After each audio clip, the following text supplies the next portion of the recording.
আসসালামু আলাইকুম বন্ধুরা, সবাই কেমন আছেন? আজ আমি দেখাবো কীভাবে হাঁড়ি পরিষ্কার করতে হয়। দেখুন হাঁড়ির কী অবস্থা। হাঁড়ির ভিতরে 3টা বেবি আছে, পুরা ভিজে গেছে। মাটি যে নিচে আছে পুরা ভিজা, মানে ওরা পানি পানি সম্ভবত মনে পটি করে পুরা ভিজে। দেখুন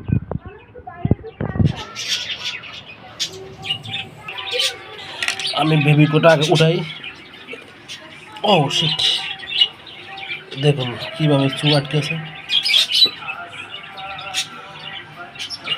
এটা পুরো ভিজে গেছে। দেখেন কী অবস্থা, হাঁড়িতে থাকা অবস্থায় পুরো ভিজে গেছে।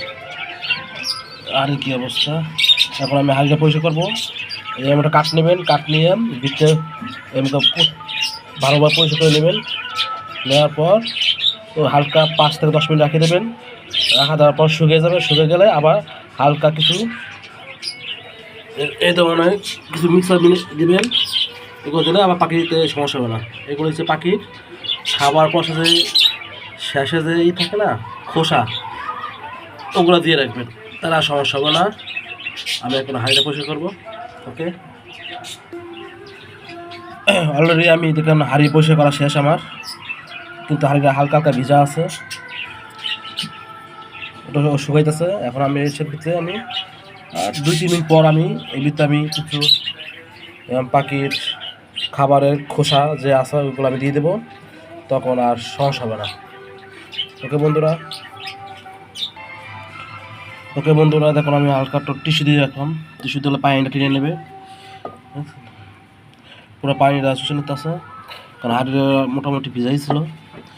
পানি নেওয়ার পর আমি এটা আর শুকাবো।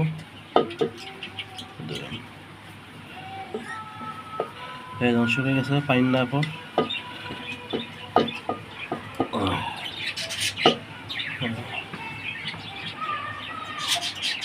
হালকা জায়গায়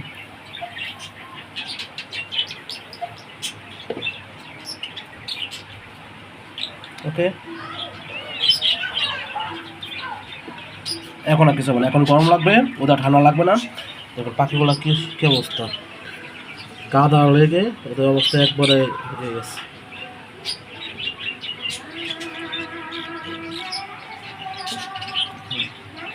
এখন আর সমস্যা হবে না।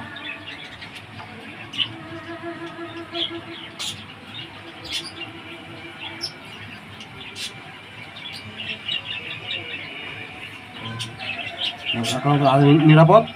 ওকে বন্ধুরা, আল্লাহ হাফেজ। সবাই আমাকে সাবস্ক্রাইব করবেন। আমার ভিডিও কেমন হয় কমেন্টস করে জানাবেন।